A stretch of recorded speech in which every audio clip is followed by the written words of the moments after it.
مضمون تاریخ، 9ویں جماعت، سبق نمبر 2، بھارت 1960 عیسوی کے بعد کے واقعات، درسی کتاب، صفحہ نمبر 5۔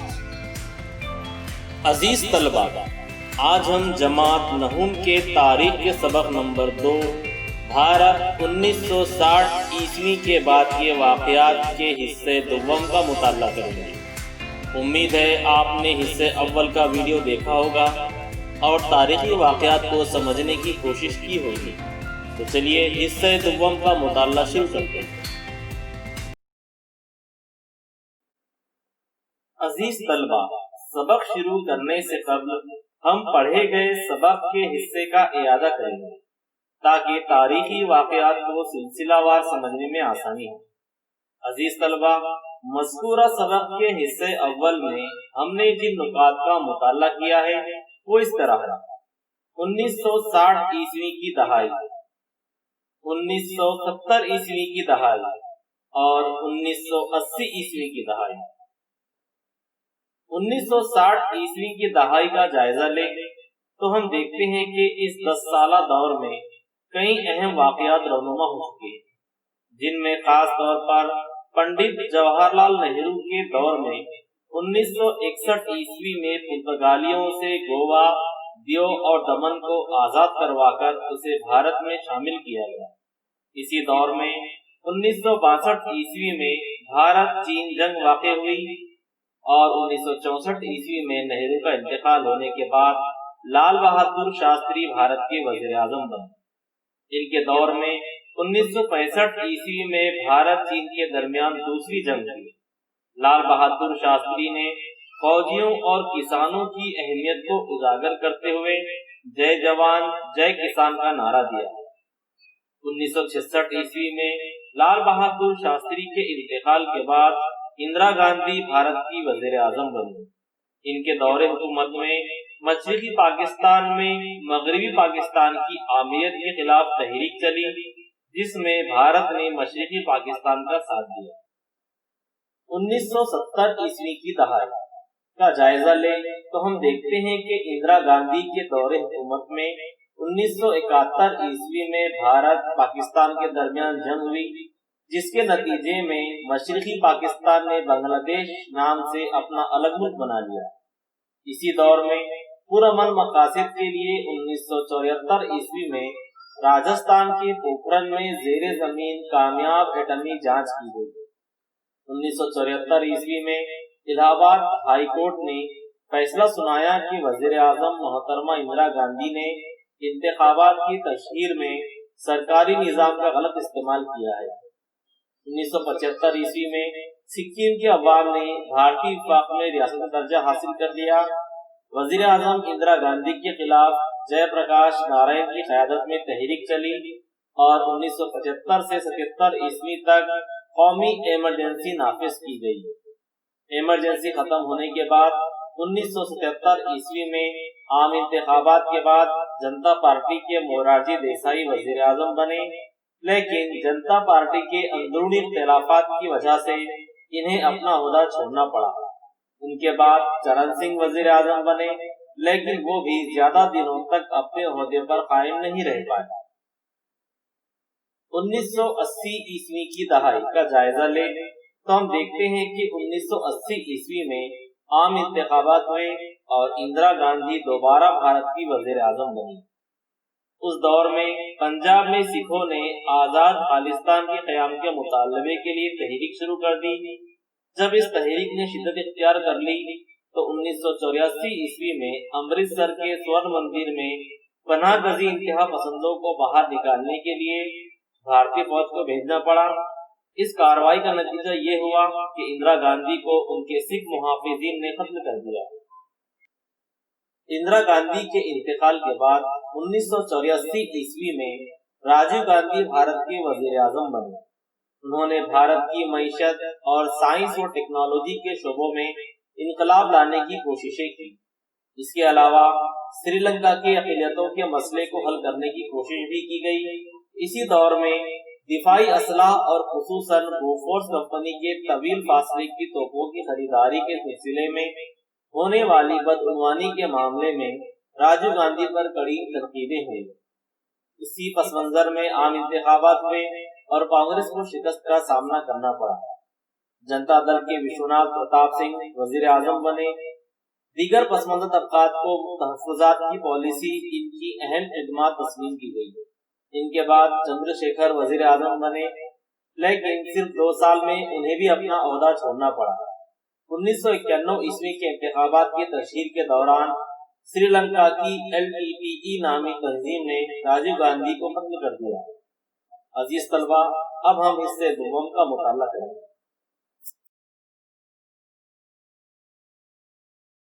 عزیز طلبہ، آج کے اس ویڈیو میں ہم جن نکات کا مطالعہ کرنے والے ہیں وہ اس طرح ہے۔ 1991 عیسوی کے بعد کی دہائی، بھارتی معیشت، سائنس اور ٹیکنالوجی، سماجی شعبے میں تبدیلیاں اور عالمکاری۔ تو چلیے شروعات کرتے ہیں۔ 1991 عیسوی کے بعد کی تبدیلیاں۔ عزیز طلبہ، اگر ہم 1991 عیسوی کے بعد کی تبدیلیوں کا جائزہ لیں تو ہم دیکھیں گے کہ نہ صرف بھارت بلکہ ساری دنیا کی تاریخ میں 1991 کا سال اہم تبدیلیوں کا سال ثابت ہوا، جس میں خاص طور پر ہم دیکھیں گے کہ سوویت یونین یعنی روس کا شیرازہ منتشر ہو گیا اور دنیا میں جاری سرد جنگ کا خاتمہ ہو گیا۔ عزیز طلبہ، آگے بڑھنے سے قبل ہم سرد جنگ کے متعلق مختصراً معلومات حاصل کریں گے۔ سرد جنگ یعنی امن کے دور میں اسلحہ کے بغیر لڑی گئی جنگ ہے۔ عزیز طلبہ، اگر آپ تاریخی واقعات کا جائزہ لیں تو آپ دیکھیں گے کہ دنیا میں 2 عالمی جنگیں وقوع پذیر ہوئی ہیں۔ پہلی عالمی جنگ 1914 تا 1918 عیسوی کے درمیان لڑی گئی اور دوسری عالمی جنگ 1939 تا 1945 عیسوی کے درمیان لڑی گئی۔ دوسری عالمی جنگ کے خاتمے کے بعد دنیا کی تعمیر نو کے سوال پر امریکا اور سوویت روس جیسی عظیم طاقتوں کے درمیان اختلاف پیدا ہوا۔ دونوں ملکوں میں نظریات کی جنگ شروع ہو گئی۔ اصولوں میں اختلاف، سیاسی عدم اعتماد، ایک دوسرے کے خلاف داؤ پیچ، اسلحہ کی دوڑ، جاسوسی، ذرائع ابلاغ کی مدد سے زہریلا پروپیگنڈا وغیرہ سرد جنگ کے ظاہری روپ تھے۔ سوویت یونین اشتراکی دنیا یعنی کمیونسٹ ورلڈ کے خواب کو شرمندہ تعبیر ہوتے دیکھنا چاہتا تھا، جبکہ امریکہ دنیا کو اشتراکیت کی لہر سے بچا کر جمہوریت اور سرمایہ دارانہ نظام یعنی کیپٹلزم کی حفاظت کرنا چاہتا تھا۔ دونوں ہی عظیم طاقتوں کی کشمکش اور ٹکراؤ کی وجہ سے اقتدار کی دوڑ شدید ہو گئی۔ پوری دنیا میں ذہنی تناؤ بڑھنے لگا۔ سرد جنگ کی وجہ سے جنگ کا ماحول پیدا ہو گیا۔ مختصراً یہ کہ امریکہ اور روس کے درمیان بین الاقوامی تناؤ کی حالت کو سرد جنگ کہتے ہیں۔ 1945 عیسوی سے عالمی سیاست پر اثر انداز ہونے والی سرد جنگ 1991 میں اختتام پذیر ہو گئی۔ سرد جنگ کا خاتمہ گزشتہ صدی کی اواخر کا ایک اہم واقعہ ہے۔ سرد جنگ کے خاتمے کی کئی وجوہات تھیں، جس کے متعلق ہم سیاسیات کے سبق نمبر 1 میں مزید معلومات حاصل کریں گے۔ عزیز طلبہ، اگر ہم بھارت میں 1991 عیسوی کے بعد کی تبدیلیوں کا جائزہ لیں تو ہم دیکھتے ہیں کہ بھارت میں وزیر اعظم چندر شیکھر کی حکومت برخاست ہونے کے بعد عام انتخابات منعقد کیے گئے، جس میں کسی بھی سیاسی جماعت کو واضح اکثریت حاصل نہیں ہوئی تھی۔ من جملہ 521 نشستوں میں سے انڈین نیشنل کانگریس 232 نشستیں حاصل کر کے واحد سب سے بڑی جماعت بن کر ابھری تھی، جبکہ بھارتیہ جنتا پارٹی نے 120 نشستوں پر کامیابی حاصل کی تھی۔ انڈین نیشنل کانگریس کو حکومت بنانے کا موقع ملا اور پی وی نرسمہا راؤ بھارت کے وزیر اعظم بنے۔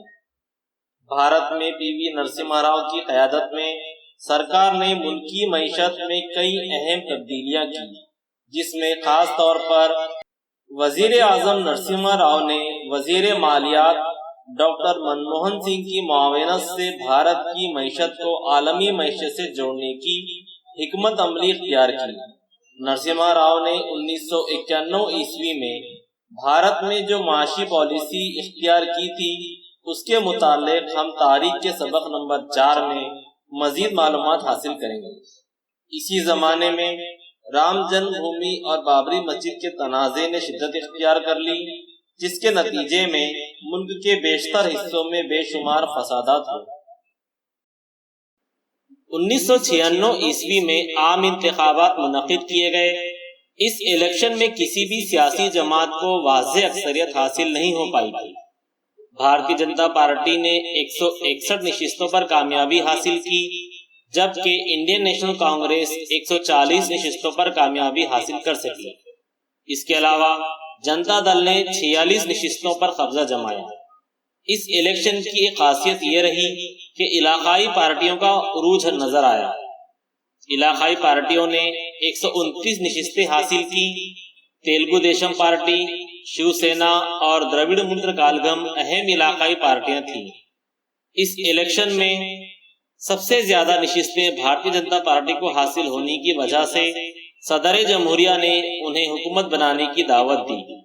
اس طرح بی جے پی نے اتحاد بنانے کی کوشش کی اور اٹل بہاری واجپئی کو وزیر اعظم بنایا گیا، لیکن یہ اتحاد زیادہ آگے نہیں بڑھ سکا اور اٹل بہاری واجپئی کو صرف 13 دن میں وزیر اعظم کے عہدے سے استعفیٰ دینا پڑا۔ کانگریس پارٹی نے حکومت بنانے سے انکار کر دیا، لیکن جنتا دل اور دیگر چھوٹی جماعتوں کی بیرونی حمایت میں اضافہ کر کے ایک متحدہ محاذ تشکیل دیا گیا اور ایچ ڈی دیوے گوڑا وزیر اعظم بن گئے، لیکن صرف 18 مہینے تک وہ وزیر اعظم کے عہدے پر فائز رہے اور ان کے سبکدوش ہونے کے بعد اندر کمار گجرال کو وزیر اعظم بنایا گیا، لیکن اندر کمار گجرال بھی جنتا دل میں اختلافات ہونے کی وجہ سے زیادہ عرصے تک وزیر اعظم کے عہدے پر قائم نہیں رہ سکے۔ آخر کار 1999 عیسوی میں بھارتیہ جنتا پارٹی کی قیادت میں قومی متحدہ محاذ NDA یعنی نیشنل ڈیموکریٹک الائنس کی حکومت برسر اقتدار آئی اور اٹل بہاری واجپئی بھارت کے وزیر اعظم بنے۔ اس الیکشن میں من جملہ 543 نشستوں میں سے بی جے پی 182 نشستوں کے ساتھ سب سے بڑی جماعت بن کر ابھری۔ کانگریس نے 141 اور دیگر علاقائی جماعتوں نے 101 نشستوں پر کامیابی حاصل کی۔ بی جے پی نے حکومت تشکیل تو دے دی، لیکن یہ حکومت بھی زیادہ دنوں تک برقرار نہیں رہ سکی اور صرف 13 ماہ بعد AIADMK کی حمایت واپس لینے کے بعد یہ حکومت برخاست ہو گئی اور اٹل بہاری واجپئی کو استعفیٰ دینا پڑا۔ اٹل بہاری واجپئی نے اپنے دور حکومت میں پاکستان کے ساتھ گفت و شنید کرنے کی کوشش کی، لیکن وہ کامیاب نہ ہو سکی۔ 1999 عیسوی میں بھارت نے مزید کئی جوہری تجربات کیے اور جوہری قوت کا حامل ملک ہونے کا اعلان کیا۔ 1999 عیسوی میں بھارت اور پاکستان کے درمیان کشمیر کے تنازع پر کارگل علاقے میں جنگ ہوئی۔ اس جنگ میں بھی بھارت نے پاکستان کو شکست دی۔ بھارتی معیشت کی جدید کاری، معاشی خود کفالت اور سماجی انصاف کے ساتھ ساتھ سماجواد پر مبنی سماج کی تشکیل آزادی کے بعد سے ہی بھارتی معیشت کی خصوصیات رہی ہیں۔ بھارت کو صنعت سازی کے ذریعے جدید کاری اور خود کفالت حاصل کرنا تھی۔ منصوبہ بندی کے ذریعے سماجی انصاف پر مبنی معیشت وجود میں لانا تھی، اس لیے منصوبہ بند کمیشن تشکیل دیا گیا اور 5 سالہ منصوبہ بندی کا آغاز کیا گیا۔ 1991 عیسوی میں نرسمہا راؤ حکومت نے معاشی اصلاحات کا آغاز کیا۔ ان معاشی اصلاحات کو معاشی توسیع کاری یعنی لبرلائزیشن کہا جاتا ہے۔ بھارت کی معیشت کو ان اصلاحات کی وجہ سے ترقی حاصل ہوئی۔ بھارت میں غیر ملکی سرمایہ کاری میں اضافہ ہوا۔ صنعتوں اور سائنسی شعبے کے ماہر بھارتیوں نے ملکی معیشت کی بہتری میں معاونت کی۔ اطلاعاتی ٹیکنالوجی کے شعبے سے متعلق صنعتوں نے روزگار کے نئے مواقع فراہم کیے۔ 1991 عیسوی کے بعد ہونے والی ان تبدیلیوں کا ذکر عالم کاری یعنی گلوبلائزیشن کے طور پر بھی کیا جاتا ہے۔ سائنس اور ٹیکنالوجی۔ بھارت نے خود کفالت کی جو مساعی کی، ان میں دو نہایت اہم واقعات کا شمار ہوتا ہے۔ 1965 عیسوی میں شروع ہونے والے سبز انقلاب کے بانی doctor M S Swaminathan تھے۔ انہوں نے نئے سائنسی آلات کے استعمال کے ذریعے اناج کی پیداوار میں اضافہ کروایا، اسی کو سبز انقلاب کہتے ہیں۔ ڈاکٹر ورگیز کورین کی دودھ سازی کی کوآپریٹو تحریک کے تجربے نے بھارت میں دودھ کی پیداوار میں وسیع پیمانے پر اضافہ کیا۔ اسے انقلاب ابیض یا سفید انقلاب کہا جاتا ہے۔ اس طرح بھارت کو خود کفیل بنانے میں سبز انقلاب اور سفید انقلاب بہت ہی زیادہ کارگر ثابت ہوئے۔ ایٹمی طاقت اور خلائی تحقیق کے شعبوں میں بھی بھارت نے خوب ترقی کی ہے۔ ڈاکٹر ہومی بھابھا نے بھارت میں ایٹمی طاقت کے منصوبے کی بنیاد ڈالی۔ دوا سازی، بجلی سازی اور دفاع جیسے پرامن مقاصد کے لیے ایٹمی قوت کے استعمال پر بھارت کا زور تھا۔ خلائی سائنس میں بھی بھارت نے قابل لحاظ پیش رفت کی ہے۔ 1975 عیسوی میں آریہ بھٹ نامی پہلا سیٹلائٹ خلا میں داغا گیا۔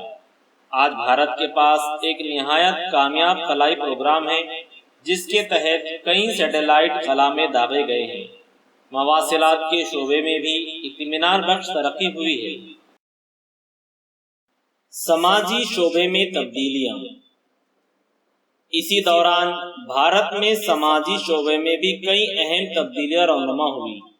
ان میں کچھ تبدیلیاں خواتین کو خود کفیل یعنی بااختیار بنانے سے متعلق ہیں، تو کچھ محروم طبقات کی ترقی کے لیے تسلیم کی گئی حکمت عملیوں سے متعلق ہے۔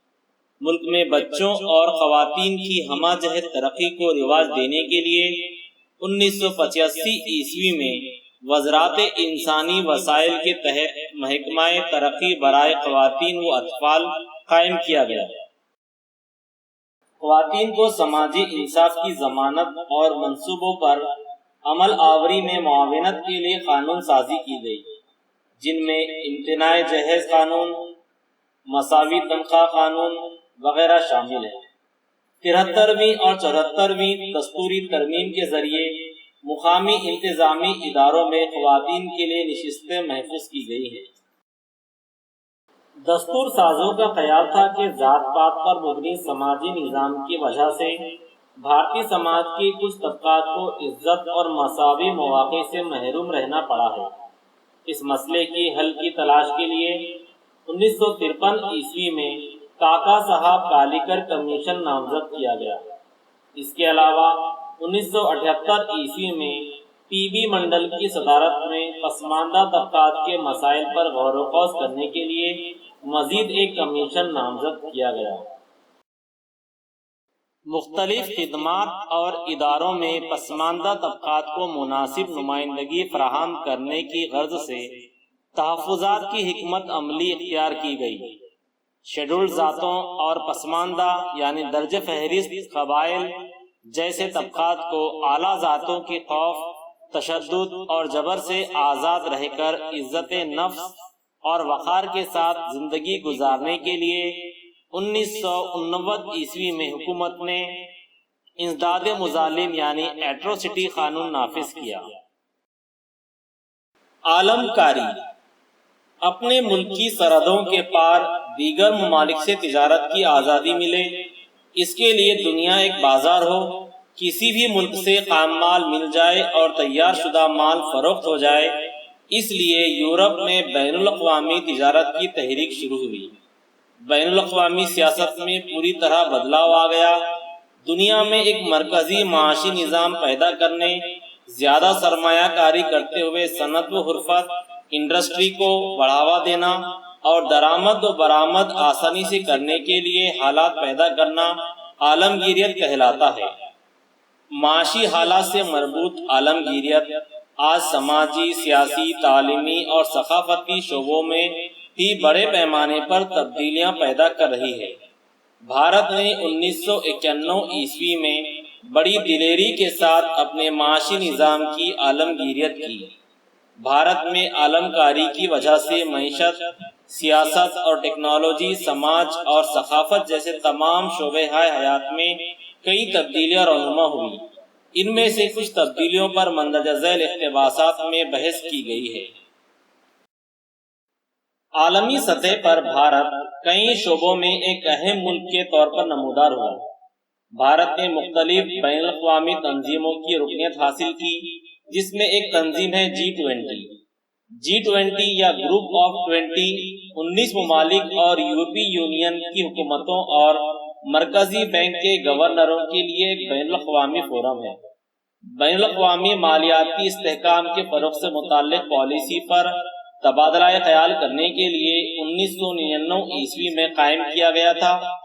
G20 میں شامل 20 ممالک مندرجہ ذیل ہیں: آسٹریلیا، کینیڈا، سعودی عرب، یونائیٹڈ اسٹیٹس، بھارت، روس، ساؤتھ افریقہ، ترکی، Afghanistan, Brazil, Mexico, France, Germany, Italy, United Kingdom, چین، انڈونیشیا، جاپان اور ساؤتھ کوریا۔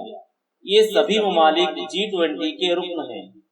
G20 کے علاوہ بھارت نے برکس یعنی Brazil, Russia, India, China, South Africa جیسی بین الاقوامی تنظیموں کا ایک اہم رکن ہے۔ مواصلاتی ٹیکنالوجی کے شعبے میں بھارت ایک اہم انقلاب سے گزرا ہے۔ موبائل اور انٹرنیٹ خدمات نیز سیٹلائٹ پر مبنی مواصلاتی خدمات ملک بھر میں پھیلی ہوئی ہیں۔ بھارت نے دنیا بھر کو یہ بھی بتا دیا کہ سیاسی شعبے میں ایک مستحکم جمہوریت کس طرح کامیابی سے کام کرتی ہے۔ اسی کا نتیجہ ہے کہ بھارت کے عوام اور خصوصاً نوجوانوں کے طرز حیات میں نمایاں تبدیلیاں واقع ہوئی ہیں۔ یہ تبدیلیاں ان کی زبان، غذا سے متعلق عادات، لباس اور فہم سے واضح ہوتی ہے۔ عزیز طلبہ، یہاں پر جماعت نہوم کے تاریخ کے سبق نمبر 2 بھارت 1960 کے بعد کے واقعات کا اختتام ہوتا ہے۔ امید ہے آپ کو 1961 تا 2000 کے درمیان بھارت میں سیاسی، سماجی، معاشی اور سائنسی شعبوں میں ہونے والی تبدیلیوں سے واقفیت ہو گئی ہوگی۔ اگر آپ ہمارے مزید ویڈیوز دیکھنے کے خواہش مند ہیں اور آپ نے ابھی تک ہمارے YouTube channel E content for Urdu medium کو سبسکرائب نہیں کیا ہے تو ابھی کر لیجئے، اور اگر آپ کو یہ ویڈیو پسند آیا ہو تو اسے لائک ضرور کیجیے اور دوسروں کو شیئر بھی کیجیے۔ انشاءاللہ دیگر موضوعات پر مزید ویڈیوز کے ساتھ پھر حاضر ہوتے ہیں۔ تب تک کے لیے خدا حافظ۔